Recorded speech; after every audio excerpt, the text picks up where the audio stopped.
Hi, welcome to Learn to RV, the podcast. You are here for our community spotlight episode. And today I am so excited to introduce you guys to Jess Walker. She is one half of the Walker's Wandering duo. And then she is also just the brilliant mastermind, the award-winning consultant behind, I'm going to get this right, Jess Lifestyle Marketing.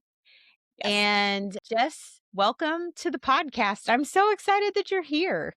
Thanks for having me. I'm excited to be here. I'm excited to just talk about all things RV and marketing and all the funs. Thanks for having me on. Yes. So let's ease it on down the road. Let's talk about, how did you guys start RVing? When did this journey start for you guys? Well, when our kids were little, we did a lot of camping. It was always fun to do. And then they got older and we lived in Florida. So we did, a step away from it for a while and did boating and then came back to it when the girls were grown. They're both adults now. We have 2 daughters.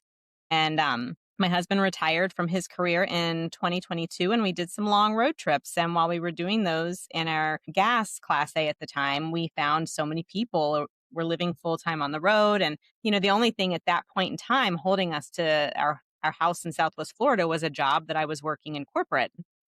We did a couple of long trips to make sure we could, stand being in a small space. We could spend 24 hours a day together because you really have to like the person you're with or the family you're with if you're traveling with more than one person. And we just really enjoyed it. And so in 2023, I think after that trip, we decided we were going to do it. And we took a whole year to prepare because figuring out mail, doctor's appointments, residency, stuff like that. And then we sold our house in April of 2024 because the only thing, like I said, that kept us in Southwest Florida was a corporate job that it was going through some changes. So it was not the right fit as much anymore for me. And, they needed somebody more full time too. So it was just a time for me to kind of launch my own business, which is what we did once we hit the road. April will be 2 years that we've been traveling full time and we've just loved it.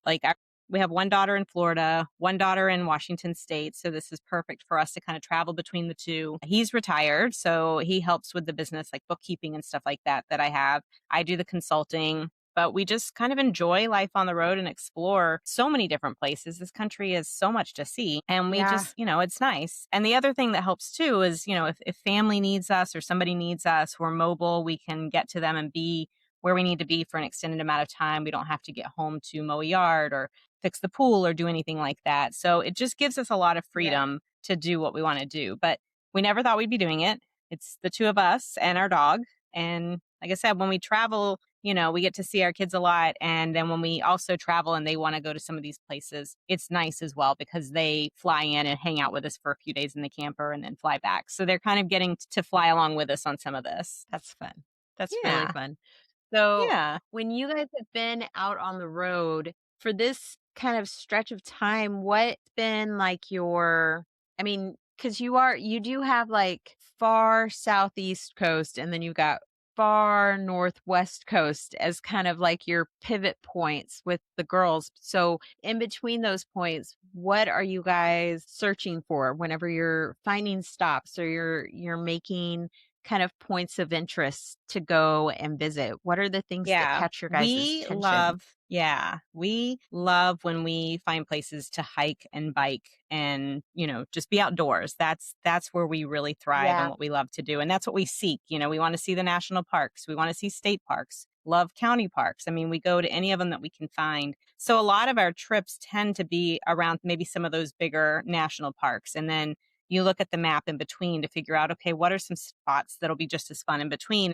And that's been another part of the journey that we didn't really expect, is we stumble on so many small towns and places that we just didn't know about, didn't think about, and we love them. Like there's a small town called Wallace, Idaho, and never heard of it. We've been to it 3 times and it's just this tiny little town that's probably maybe 3 miles all together. And, we love it. Like we can do a lot of outdoor stuff there with the biking and hiking around and stuff like that. So we look for those types of things and then build the extended trip around that. And of course, being in an RV and those that travel in an RV know this happens. Sometimes maintenance issues come up, sometimes repairs, and you have to be able to kind of change your plans and do things like that.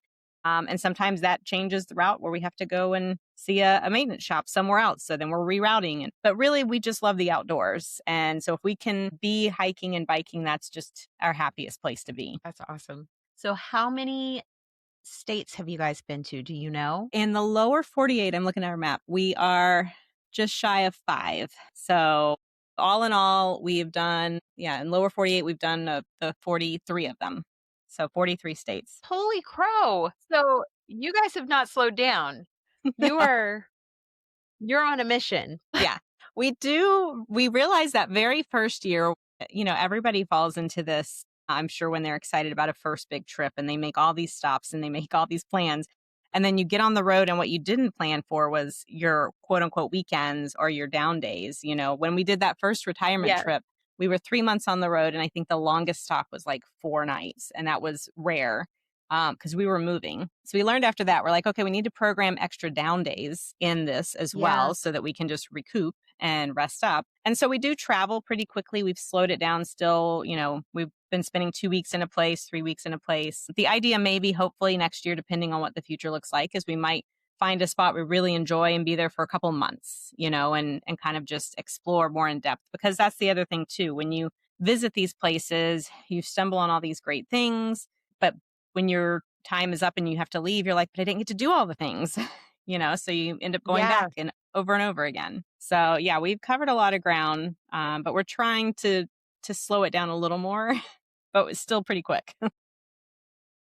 Do you have a favorite spot so far that's like just been if you were to go back again and again, this is the spot that you would go? I would have to say probably the Pacific Northwest. It's hard to say any one particular location or campground or state just because they're all so different and they all have something that I love about them. But we Yeah. really love the Oregon, Washington, Idaho, Montana area, Wyoming and Utah. Those are like the states. And then this last summer we went up the northeast coast and we enjoyed Maine, and Kentucky has some beautiful weather too. I mean, it's just there's just so much that people don't realize to see, and get around in this country. Yeah. So when you guys moved into your RV, what was like the most surprising thing for you when you made that transition from a sticks and bricks kind of lifestyle to we now live on the road and we travel everywhere? What's surprising is, when we made this decision, we spent the year kind of cleaning out, selling things, having yard sales, getting stuff prepared. And the most surprising thing at that time was how good it felt to clean out and to purge and to realize we had like 2,300 square feet of a house filled to the gills. And we're down to what, 350 now, and maybe and a 10 by 10 storage. We have sentimental stuff we kept, but it was surprising how good it felt to just let go of so many things and just be free of it, Yeah. And that's not without its challenges. I mean, you have a very small wardrobe. You don't have all the tools and the things and stuff like that, but you have your necessities. And when you look at what you're getting to do and having given up all the stuff, it was two of us in a huge house with all that stuff. And we're like, why do we have all this? How did we get all of this stuff? And it was just so relieving and invigorating and exciting. And the more we did, I'd walk through the house as we're going days up to a yard sale, just pulling stuff off the walls. I'm like, well, this can go in the yard sale and this can go in the yard sale. And telling people at Yeah. holidays and birthday, I'm like, don't buy us anything unless you want to see it in a yard sale. I'm like, if you have to get gifts, which we do not want you to do, but if you have to get gifts, it needs to be spendable or consumable, nothing else. I'm like, So how's it been meeting people on the road and making that transition from seeing people every day that you know to, meeting new people every day and then trying to keep in touch with people that you knew back home? How have you found balance there? I think that is something everybody does differently. And it's intentionality, it's being intentional. Yeah. I love the community that we found on the road. We've gotten so many great friends, you being one of them and your family. Like we just Thank love you. knowing you guys. And like it's just nice because you might not see each other but once or twice a year, but the connection doesn't fade. You stay in that Yeah. zone because you understand this lifestyle. Yeah. And so I found so many great new friends that I text with, I have chats with, I do different things, and when we're near each other, we try to plan something to get together. So that's been great. And it's just like anything, you have to plan for that. It doesn't just happen. Same thing, with Yeah. friends back home. When we were in Fort Myers, which is where we launched from, Fort Myers, Cape Coral, we were there for 2 weeks and trying to like tell everybody that, we're friends with, hey, we're here, let's get together. I do Marco Polo with a couple of friends back home too, just to stay in touch. But it's being intentional with that. And that's the best word I always use for it is even if I was still there, you still have to be focused on making those plans. I had friends that lived a couple streets over and I'd see in like several months apart, because we just needed to sit down and look at calendars. And that's really what it comes down to, is trying to make it work and wanting it to work. Yeah, absolutely. So Yeah. that kind of leads me to kind of along the same lines, but different. You talked about you moved from working a corporate job to Hmm. taking your business on the road. And, I have kind of a different situation because I took my corporate job on the road with me. Like I do marketing, but I do the same marketing job that I did in a house. I just do it in my RV because I was working remotely already. But Yeah. you started like your whole new business. You are doing the dang thing. So what I want to know is how does that work for you? What does a day look like for you and how are you finding customers? How are you building that business and what has been kind of the ways that you've seen that grow or stretch you? I know I just asked you like 18 questions because I have Sorry. so many questions, and so I'm so sorry. So let's start No. with, hey, you started a new business. Congratulations on that, first of Yeah. all. That's always an undertaking for anyone, whether they're in a Yeah. house or on the road. So that's huge. Yeah. Congratulations, Thanks. first of all. And then second of all, what's been different for you from working corporate to owning your own business? What has been kind of the change for you? Yeah. So I've done marketing and public relations for over 20 years. Love it. It's, no matter where you work, it's different every day. You just have different experiences, different things come up. And I always worked for somebody. I never in a million years dreamed I'd start my own business or do anything of that nature. And when we were looking at this, the job I had at the time was willing to let me be remote, but I needed to be on site about 2 or 3 months out of the year. And that just, it didn't give me the freedom that I wanted. Even when we were going into like Yeah. national parks, I would be getting calls and texts, even if I'd taken PTO, I wasn't getting that breakaway that I needed to experience and enjoy everything. Yeah. And no fault of theirs. It was a great company, is a great company. It just wasn't the right fit anymore for either side. And so, I stayed on for several months after I turned in a notice just to help them kind of get to that point. But we thought, you know what? Let's do it. Let's try it. My husband, has his income through retirement. And so we knew we had some, security there, but then let's just see what happens if we get this going. So of course, in my mid to late 40s is when I decide let's just do something completely different and new and see if it works out. Um, and I'm like, that seems like a good idea. It's the perfect time. No. And so I'd always worked for somebody. The challenge going from that into consulting is, you only answer to yourself. There's nobody that's necessarily, I mean, you answer to clients, so that is definitely there still, but you build your schedule. Nobody expects for you to log on at 8 a.m. or, be available for a meeting at certain times. So it's making sure Yeah. that I plan my day so that I'm getting stuff done for any of the clients that they need done. Because having different clients too means, I have to switch gears and switch mindsets. Several of the clients are in different industries. I have some that are in the camping industry. I have some that are in restaurants. I have a magazine one that I work with. So there's just a lot of different types of industries and backgrounds that I'm working with. And so trying to make sure that I'm planning for that accordingly. On the flip side, the benefits to this is having complete control over my schedule and the freedom to do work I really enjoy.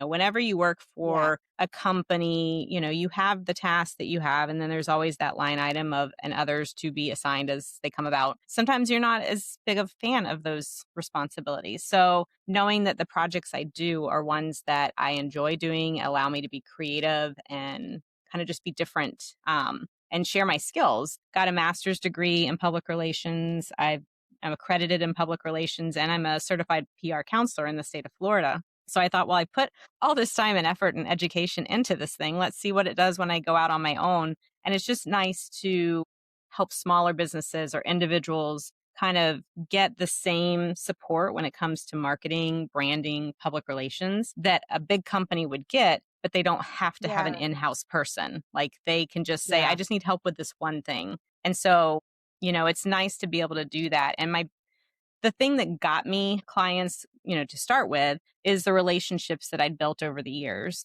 with people in Southwest Florida, because a lot of my clients are based out of Southwest Florida, and just people that know me. That's one of the things that I preach about to everybody is it's relationships. Even if you find that there's a connection between somebody here and somebody over here that has nothing to do and will benefit you in no way at all, but you can still connect them, then why not?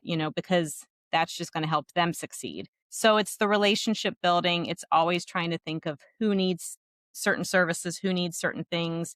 Can I connect people? Can they connect people to me when they need to? It's just trying to get that out there.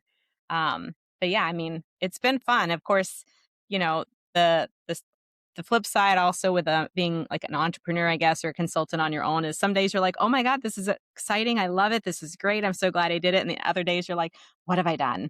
You just have that roller coaster of, Yeah. this is the greatest idea ever. And then what was I thinking? But it's still definitely worth it. And I wouldn't change a thing. June will be 2 years that I launched the business. That is awesome. Yeah. So you are in your RV. Hmm. And I want to talk to you a little bit about the logistics of running a business out of your RV. We talk about, we did an episode last season about what it looks like to work on the road for you because you do have your own business. So I'm sure that you have to think about what the different types of equipment you need or the different types of internet that you need. What kind of steps have you taken to make sure that you're reachable by your clients? I guess is what I'm asking. My biggest question is how many internets do you have, Jess? We all have so We many. have two and a hotspot, but my co-host has four. How many have you got? This is my favorite question to ask people. How many internets do you Let's see. have? We've got the Verizon business, we've got the Starlink, and if all else fails, we have like the hotspot. And as a backup, Uh-huh. in many places, you have the campground Wi-Fi. So, you kind of check and see what's working best with any of them. But yeah, that's, Yeah, it keeps you on your toes when you're doing it work from really the road, does. whether it's your own business or working for somebody, because you got to have that internet, You know, especially out west. I my gosh, I know. There is there's this scene from the sitcom Friends. If any of you have Hmm. ever seen Friends, where they're trying to Never get a heard of it. couch up these stairs. I know, Yes. right? No one's ever heard of this. It's such an elusive, like hidden gem of a show. Right. People But should look there's it up. this scene where they're trying to get a couch up the stairs and Ross just keeps yelling pivot. Pivot. And I remember when I watched that episode, I was like, "That's hilarious. This is not real life, but that's so funny." But I can not tell you how many times as an RVer that scene has come to mind because I feel like there's so many ways that we have to pivot. Either when I'm working and everything is falling apart electronically, or we're driving down the road and the TPMS monitor is screaming at us that our tire is like at, 842 degrees or, whatever it is. That is the thing that I always think of. So, do you take any steps to make sure that you are pivotable? That's Yeah. not a real All the word, steps. but I probably said some that aren't real words in this as well. I just make up my own language as we go. it works. What Absolutely. do I you do to mean, keep yourself flexible with your your business. Just when you're planning things, you try to look ahead at the calendar and be like, I'm at this campground. Okay, let's look at Google Maps Mhm. and see if there's a clear shot for the Starlink. If not, let's see how the internet is, what other people have said. So you're always trying to think ahead. But of course, sometimes things come up. Um, and you just have to flip between them. Even the other day, I was Yeah. flipping between the Verizon business and the Starlink, because sometimes one works better than the other. And when we're out west, cell service is very spotty. So that's why we have Starlink, because there's a lot of clear space out there. So, you can usually get that. But one example I had a client meeting and it had been scheduled. My husband had to go actually out of town. So left me, I was in New York at a county park, it's a beautiful park, but he had to fly back to Florida. So I was on my own anyway. And, I'd made plans. I'm like, I'm not a tech person, so I'm going to go to the library and get on this internet. I'd made reservations. I'd done all these things. And then somehow my timing got goofed up and I got the alert that the meeting starts in 10 minutes and I was still in the RV. So I knew that there was good service literally right outside the front gate of the park. And so I jumped in the car and I ran with my laptop over there and I sat in the back seat of the truck, trying to make it not look too obviously that I'm sitting in a car and Mhm. blurring out everything just so that I'd have a good connection. And it worked. I got to the meeting on time and it worked out well, but that's just it. When you're living this lifestyle, you have to be ready for those snafus and to pivot, because you just don't know when things aren't going to work. And inevitably, Murphy's Law, it's going to fail or break when you need it to work. So, but yeah, we try to use a lot Yes. of different ones, For real. little connections. Um, but it's another thing for it being intentional, having to really look ahead and plan for things. And then of course you also Well, probably realize you have the unexpected, like I have a dog over here to the left. Luckily she's been quiet, but you have to also plan with the schedules of people in the rig with you. You're like, you're uh-huh. either in the RV while I'm recording and you're quiet, or you're outside and you can come in when I'm done, Yes. Like right now, I've got my mouse hovering over the microphone because I know any second this door to my left is going to open and there's a hmm bell on it. And I'm going to have to hit the mute button really fast, or there's going to be a chiming that's going to ring through this recording. Yeah. So what about for your business? So you got ready, you were like, these are the services I'm going to offer. These are the things that I feel pretty secure in that I can consult on. These are the things that I can do from the road. Have you had to flex any of that since you got started, or have you been able to offer more services, or were you pretty ready for all of that and you knew out the gate this is what I'm doing and you were ready to run with it? Yeah, I think the thing that comes into play here is that, just like I mentioned earlier, you get to kind of do the things you really enjoy. And so of course in marketing and public relations, there's a lot of hats. And you know this. I mean, you learn how to do something, all of a sudden that's become one of your hats. And so there's just a lot of responsibility. And I really enjoy like the branding and reputation management for people and helping businesses or individuals find their target audience, and learning, okay, we found your audience. Now, how do we communicate with that audience, and building these plans that give them measured results. Because that's really what also comes into play for public relations is, you know, it is a campaign plan, a communications plan where you set your goals from the beginning and you make them measurable, and then you set a lot of stop gaps along the way of whatever your timeline is, and at the end if you've been successful or not. And so that's where I think it's important to sit down with a client and say, what are you looking to do? And not what are you wanting to do because somebody else is doing it? What are you looking to do particularly for your business? And so that's where I think that I was able to kind of dive in with my skills and my understanding of, finding those audiences, telling them how to market to them, telling them places that really aren't helping them, whether it's on social media. I help with media relations with magazines and publications, online publications. I also help with social media stuff, helping people to guide and understand how all of the things work together, because it's not just doing one thing that's going to promote anybody's business or services. It's a whole variety of things. It's their website, it's their social media, it's what they're doing on Google, how they're engaging with others and promoting others. And so I try to figure out with clients what their needs are and where I can step into to help, when it comes to videos and graphics and things like that. Those are stuff if it's very simple, I can do, but I also have a network of friends that I value and trust and know work very well that I can refer if somebody needs something more in depth that is out of my realm when it comes to like design or things of that nature. But no, I'm here to help businesses find their audiences, figure out what they're trying to accomplish and how to get to that and how to measure it so that you can show that you're doing the things that will get you there. And if, Yeah.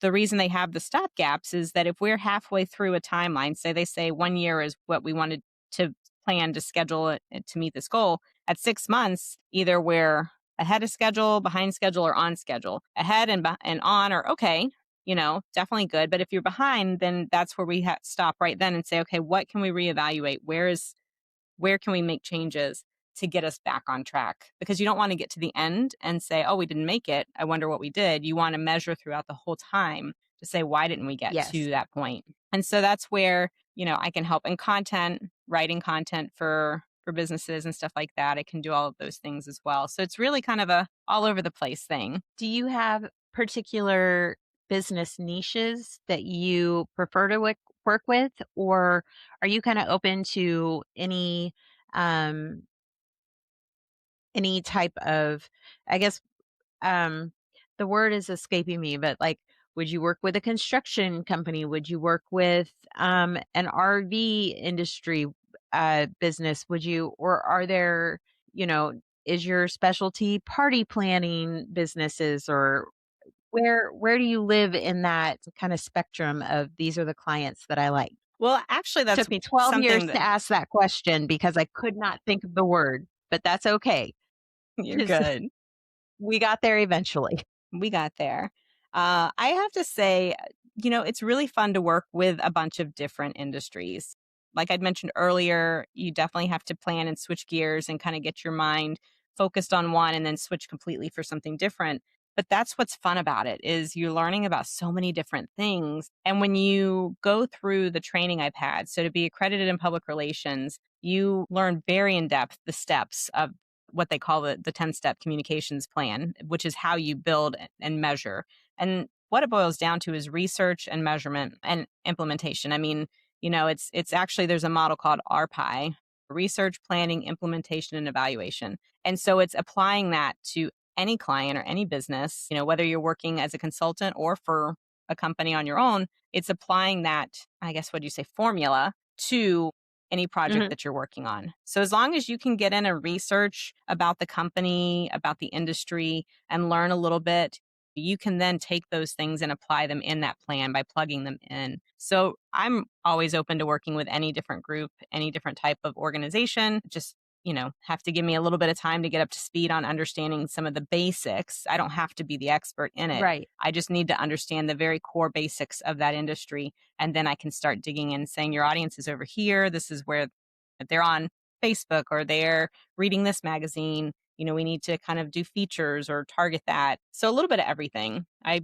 enjoy it because And it makes so it different. is is that going to be scalable for the smallest of companies to the largest of companies? You can use that same kind of planning tool and measurement tool for a mom and pop company that's kind of just out the gate to a Fortune 500 company that maybe is looking to rethink their marketing and reevaluate how they are reaching their audience. Yeah, it can be for any size. Now, for a lot of the clients I work with right now, we don't have it written out because I understand what they're looking to do and I know enough about Mhm. their industry that I'm just applying those steps. I haven't written it from start to Right. finish. If somebody wants it written from start to finish, it gets a little daunting for somebody to read it because it is probably about 30 pages by the time you get done.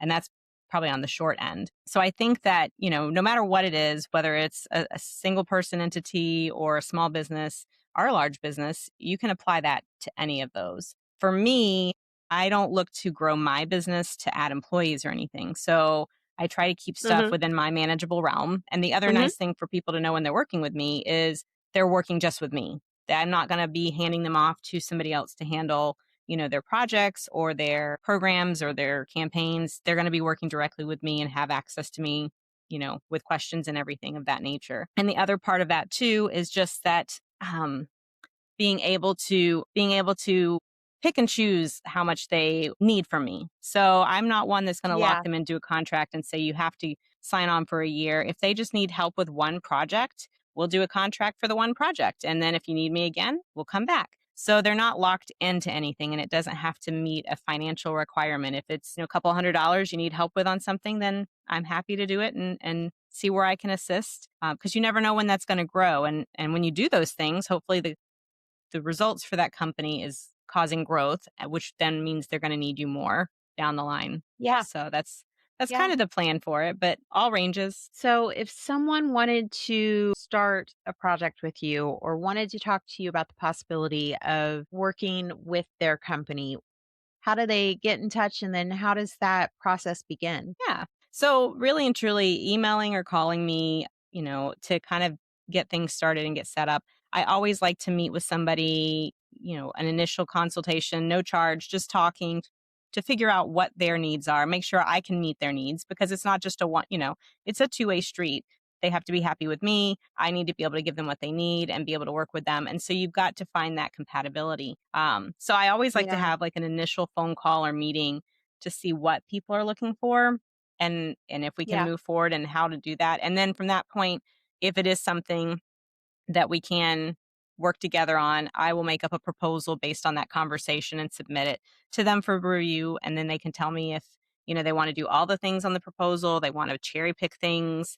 I try to make it as simple and as, easy as possible for anybody to absorb, both mentally for time, financially for cost and budgets, because I know that that's a big thing, especially when you're a small business or an entrepreneur. So it's trying to figure those things out, but always a free consultation call to figure out what the needs are. Then I submit a proposal. And from that point, we go under contract depending on what the needs might be. So, That's awesome. Well, where should we send them if they want to get in touch with you? Let's start with the business. So let's say that they want to get in touch about a consulting project. Where should they go? yes. So I try to hopefully make this simple too. The name of my business is Jess Lifestyle Marketing. And so the website is jesslifestylemarketing.com. And if Hmm. they want to email me, also pretty simple, it's Jessica at jesslifestylemarketing.com. So either of those will get to me quickly. If you look on the website, the number on there is my cell. So if people want to text me, they can do that as well. I try to just, I try to meet people where their communication preferences are. If they want to text, call, email, I have availability for all of it. Okay. And if they want to follow your travel adventures and keep up with all of the beautiful places that you guys are hiking through, where can they Yeah. do that? That is going to be on Instagram, Facebook, and YouTube. And all of those are under the profile The Walkers Wandering. Is there anything else that we didn't cover about either the Walkers Wandering or just lifestyle marketing that you want to plug or that you want to share with us? I don't want to miss anything. I think we covered really a lot of it. There's so much. I mean, when it comes to PR and marketing, especially when I'm talking to somebody else that understands it, I could talk all day. So, but everybody's needs are different. So it's best for somebody to just reach out and say, "Hey, can you help me with this?" Because maybe the other part too is if after a consultation, I know that there's nothing I can do, but I know somebody that can, then I'm going to connect them. So I like to try and help people find the next step, even if it's not with me. So always feel Yeah, free to reach out and just have a conversation. that sounds great. Well, Jess, thank you so much for coming on and setting and having a little nice afternoon chat with me. This was Yes. such a lovely day. It really picked up my day. I'm very Good. excited about the rest of my day now. If you are interested in getting involved with the podcast, you can reach out at connect at learntorv.com. We are always interested in people who want to share their stories and their adventures on our community spotlight segment. We are also getting ready to start a new segment where we're going to read campfire stories. So if anybody has any new adventures or just that one tale that just of that one pivot story or that one moment that just went a little awry, that, that story that they just keep telling around the campfire and they just want to share it with everybody, you can email that story in to connect@learntorv.com and let us know if we can share your name and we will read it. We've got an episode coming up later in the season where we're going to read all of the stories that we get in, and we're really excited about that. So Jess, again, thank you so much for joining us, and for everybody listening at home, we hope that you'll join us around the campfire next time. Thank you.